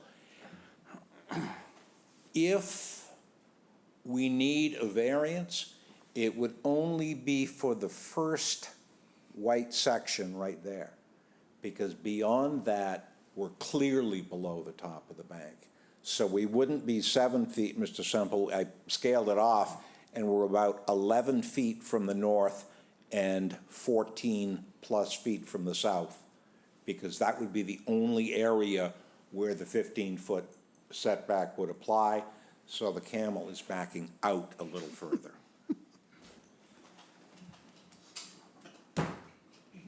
Well, I was going to vote no on the variance, so I guess I can't. All right, so we got to back up a little bit here, because to do this properly. So that was your presentation. Unless Ms. Hunton or Ms. Sequin care to join us, and I rather suspect you're ready to. I think we're ready to move along. So I would have to say, is there anyone here or in Microsoft Teams that wishes to speak in favor of the special permit? If so, let us know. There's no one to speak in favor. I'll read the correspondence.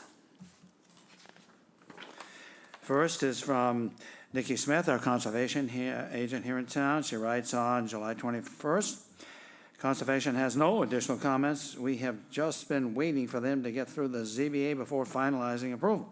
Our request was that they make sections at the end removable in case water levels migrate, and they have agreed to that. Then we have a lengthy letter, and this is dated August 3rd. This is from Kenneth, I believe it's Kunzel, Kuenzel. He writes, I'm writing on behalf of our neighbors. So I recall that I wrote a similar support in October of 21 when this board granted the Downs a variance to install the catwalk. I have learned that because of low water levels, the Downs are no longer able to access the pond on the catwalk. I don't think they ever did. It is our understanding that given that the narrow portion of their property that fronts the pond is a protected wetland area, the only way for them to access ponds is by use of an existing catwalk, and now the removable extension. The catwalk is necessary given that there is a wetland area adjacent to the pond. We understand, given our property, that the land near the pond becomes very marshy in the last approximately 50 feet before accessing the water. Accessing the pond is a safety hazard when walking, and we have sunk to our knees a few times. A walkway is definitely needed in the last 50 feet.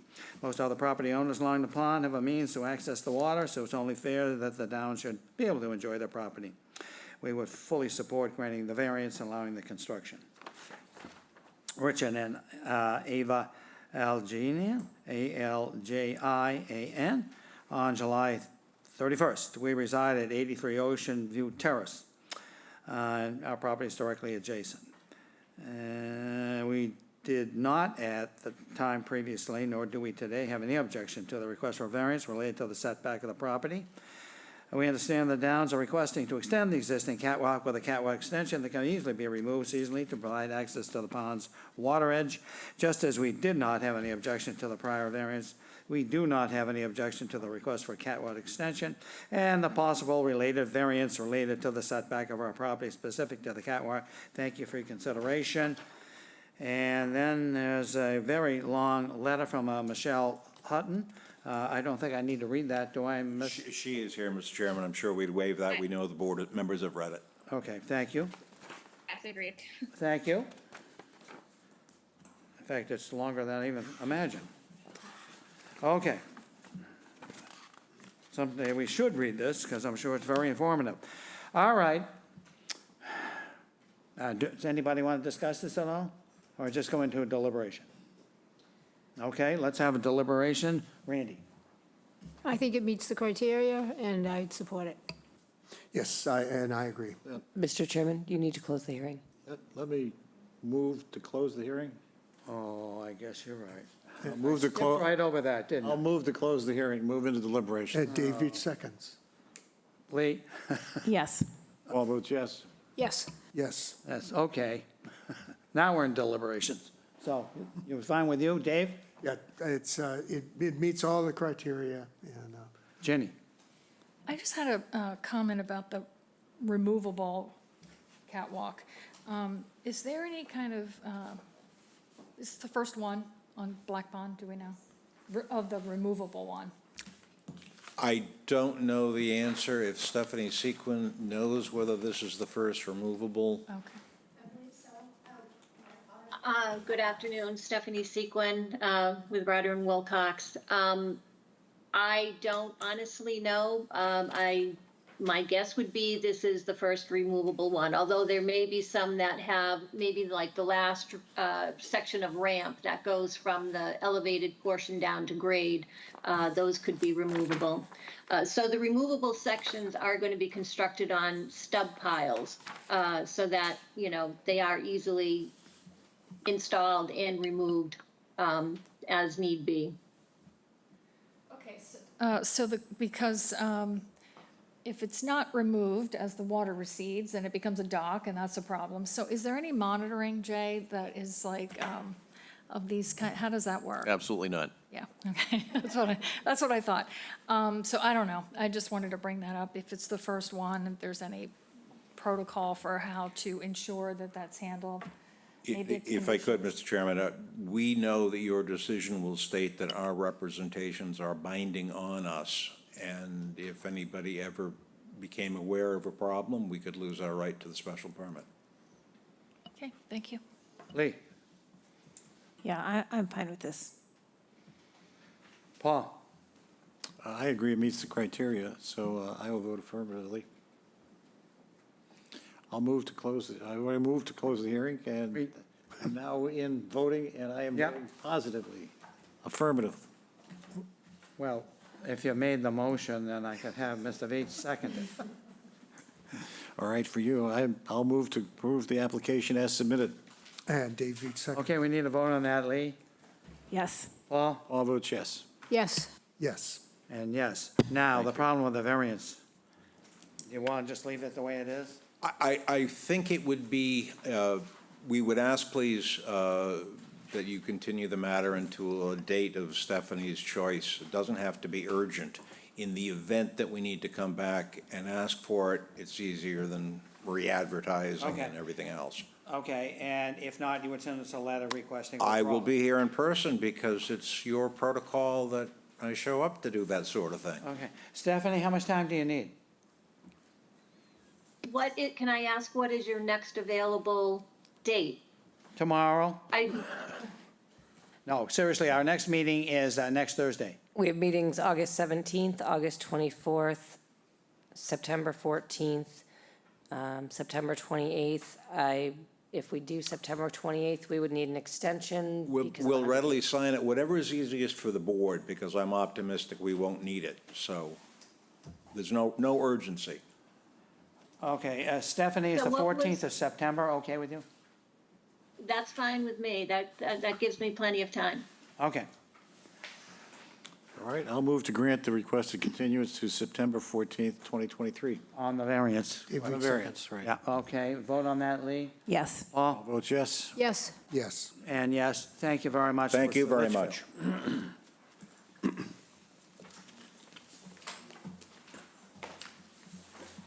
All right, Sarah, we're down to the very patient folks on the third row. 23-071, please. Application number 23-071, Francis X. Terrell and James H. Gavin, care of Tom Haig III, P.O. Box 1394, Orleans, Mass. 02653. Owners of property located at 149 Terrell's Way, also shown on the Town of Chatham's Assessor's Map 3E, Block 53, Lot B16. The applicant seeks to enlarge, extend, or change a nonconforming dwelling on a nonconforming lot via the replacement and expansion of the deck. The existing deck is nonconforming in that it is located 6.4 feet from the southerly abutter. The proposed deck will be nonconforming in that it will be located 6.4 feet from the southerly abutter where a 25-foot setback is required. The lot is nonconforming in that it contains 17,846 square feet where 60,000 square feet is required in the R60 zoning district. A special permit is required under Mass General Law, Chapter 40A, Section 6, and Section 5B of the protective bylaw. Hello, Michelle Haig, representing Francis Tyrell and James Gavin. I'm with Tom Haig III Building and Remodeling. The existing deck, as you see on the site plan, is already 6.4 feet away from the rear property line. The requested extension is 34 square feet, which is a triangle off the side of the deck, which does meet the required setbacks. The existing deck is problematic because the floor joists, the deck joists have all rotted, and it's become a hazard. So our request is to replace those deck joists with new pressure-treated deck joists, new decking, and keep the existing deck in its exact location, except for this little triangle as you see off to the right. And that's solely our request. That's it, yes. It is ground level. It's not in the air whatsoever. There's one convenient step, but you really don't need to use that step. It's approximately, I would say, 10 inches from the ground. As far as the criteria, I don't think we need to hear the criteria. Okay. Thank you very much. Now, and Mr. Terrell explained to us the addition was for the, whatever you want to cook out, have it raised up to the level of Exactly, everything for else. the So grill, that's good. yes. Okay. senior friendly, yes. Okay. So, I would ask, is there anyone here today or in Microsoft Teams that wishes to speak in favor of this? If so, please indicate now you'd like to speak. There's no one to speak in favor. All right, the correspondence is from Judith Giorgio. She writes on August 9th, I have no comments or concerns regarding this deck. How do you like that? Is there anyone in Microsoft Teams or here today who'd like to speak either against it or as a specific question? There is no one to speak in opposition or with a question. Okay, anybody have any questions? Okay, I'll move to close the hearing and move into the deliberations. Dave Veach seconds. need a vote? Lee? Yes. Paul? Yes? yes. Yes. Yes, okay. Deliberations? Ginny? I think it's a great project, have a nice yard, beautiful plants, and the deck space is very secluded in the back. It's a great project. I would support Lee. it. I agree. I would support it. It clearly needs to be replaced. Clearly not substantially more detrimental to the neighborhood. Again, I agree with this side of the room so far. And I'm agreeing with this side of the room. And I loved all your flowers. I just absolutely loved your yard. So it's got nothing to do with why you're here, but anyway, yeah, I really do. I checked, Mr. Chairman, I checked on what that flower that you asked about. Oh, can you tell me afterwards, because you can't talk to them? Yeah, all right. Okay, but don't move an inch. All right, I'll move to approve the application as submitted. Dave Veach seconds. all right, need a vote? Lee? Yes, yes. All votes yes. Yes. Vichos, yes. And yes, that's a unanimous decision. Thank you all very much. Thank you very I don't much. think we have any other business. We need to have a, I'll move to adjourn. Second. all right, everybody votes? Jenny? Yes. Lee? Yes. Paul? Yes. Yes. Yes. And I vote yes. And the official time, Sarah, is? 6:06 PM. Very good. Thank you, one and all, and we're done.